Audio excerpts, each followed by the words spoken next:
And now for a Next News special report. The Trump campaign's hunt for a VP is heating up as document requests are sent to potential contenders. Governors, senators, and former cabinet members are all in the mix, but the list remains fluid. It's been leaked, though. As speculation runs wild, a longtime Trump ally has thrown a curveball, suggesting a surprise pick that could shake up the race and make Donald Trump assassination-proof. Stick around for our final thought to find out who it is and how it could impact Trump's 2024 bid.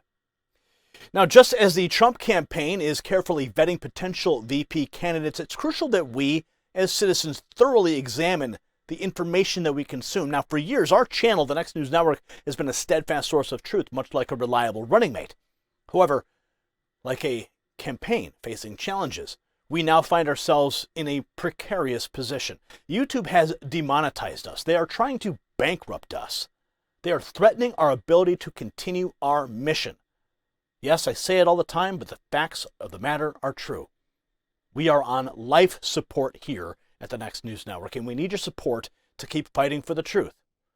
By donating to the links below, you can help ensure that our voice remains a beacon of light in these uncertain times. Join us. Now, in a move that has sent ripples through the political landscape, former President Donald Trump's campaign has reportedly requested documents from several potential vice presidential running mates. Now, this development marks a significant step in the vetting process as the 2024 election inches closer. The Trump team's strategic approach to settling and selecting on a running mate underscores the importance of building a strong and cohesive ticket that can resonate with voters across the nation. Now, before we get to the potential, take a look at what just broke. Fox News alert, breaking details on Donald Trump's search for vice president. Reports out tonight that say the Trump campaign has begun the process of formally requesting information from a small group of potential running mates.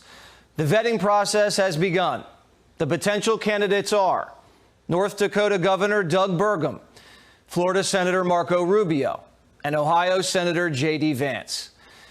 Other people are still likely being considered, but this initial outreach suggests that these men are on the top of Trump's list. Other potential running mates like Tim Scott have been vetted, but not to the level of Burgum, Rubio, and Vance. Donald Trump says he plans to make his VP pick announcement closer to the Republican National Convention in July. Chief political anchor and executive editor of the Special Report, Bret Baier, joins me now. So, Bret, this Burgum movement is real. Apparently, the Trump people were really impressed by how he went to the courthouse to defend the president. What are you hearing?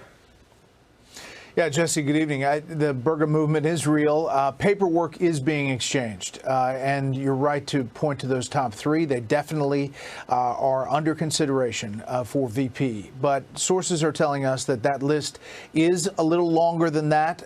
We're in a different phase now. They're in the serious vetting. But it also includes Arkansas Senator Tom Cotton. It includes, as you mentioned, South Carolina Senator Tim Scott, New York Congresswoman Elise Stefanik, Florida Congressman Byron Donalds, and even former presidential candidate and former HUD Secretary Dr. Ben Carson. Those are all great.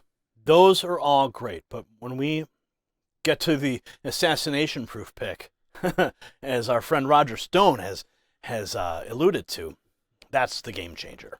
So the list is a little bit longer than just the three, but they are narrowing down. And to your point, I don't think this is going to finish up until right before, even at the convention, according to sources we talked to. There's always drama when it comes to these things. Rubio, Bret, I mean, I thought he was a resident of Florida. Isn't that a constitutional issue? It is. Well, I mean, you don't want to lose Florida, and technically you would have to, one of them would have to move out. So like we saw with Dick Cheney. I don't think it's Trump. Right. So you would have to, you'd have to change that, and that would have to be something that they would agree to. But clearly, to get on that ticket, not only Rubio, but Byron Donalds would have to do that as well. What do you see as the advantages electorally for each of these top three candidates? Well, let's say you're looking at Burgum. He's a businessman, very successful. He's a governor. He is well-versed in energy issues, and the presidency has a lot of fondness for him. Rubio obviously has a lot of international experience. He is Hispanic, and he has run for president.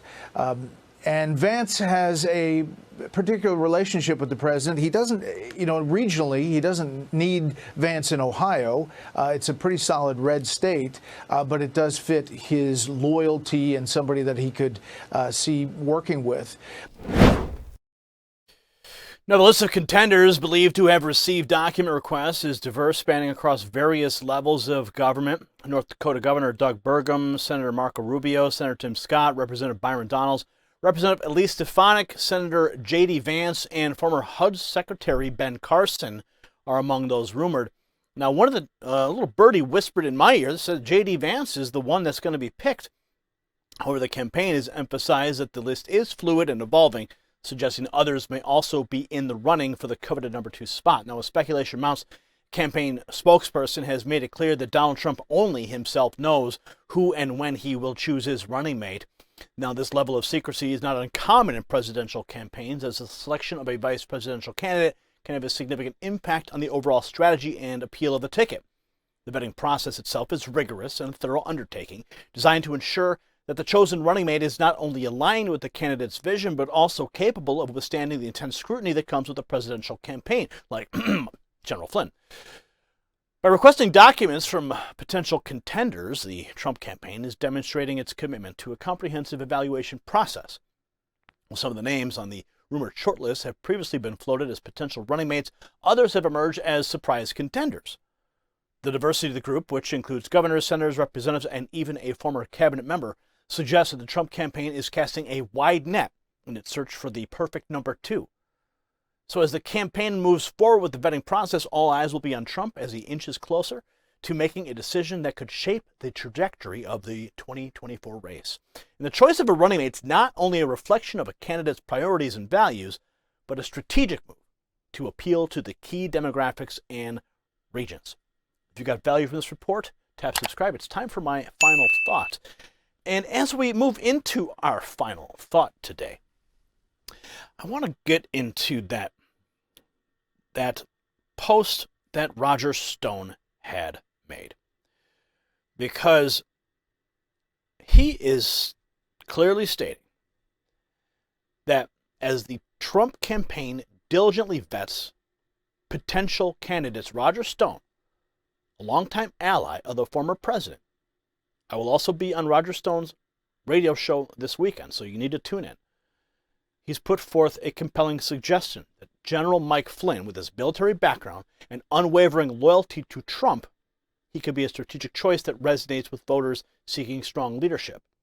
Ironically, the point that was made in the post that Roger had shared, and I'm trying to find it now, was that he reposted Eric Metaxas. And Eric Metaxas said this: if Trump picked a VP even more hated by the deep state than he is, it would make him assassination proof. Just a thought. And then he posted this picture of himself with General Flynn. So that was a retweet by Roger Stone.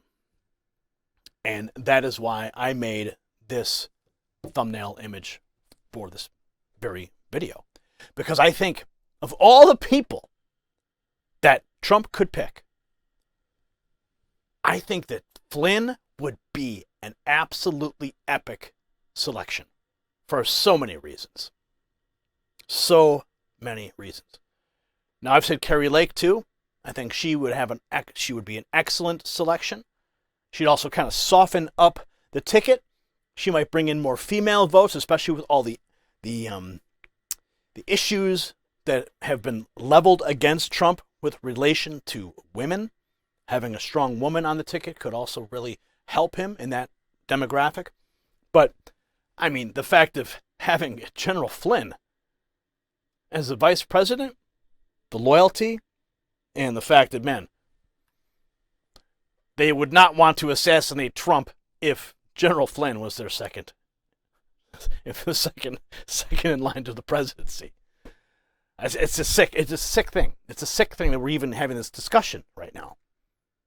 It's absolutely insane. But this nation is off the freaking rails right now. But I wouldn't put it past them. I mean, you've heard, the question has been raised.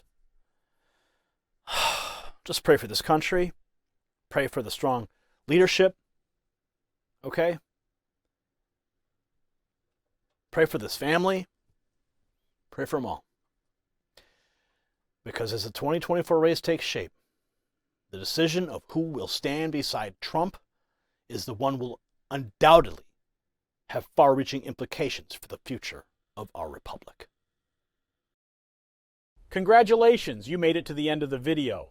Now keep up your quest for truth with this next news report.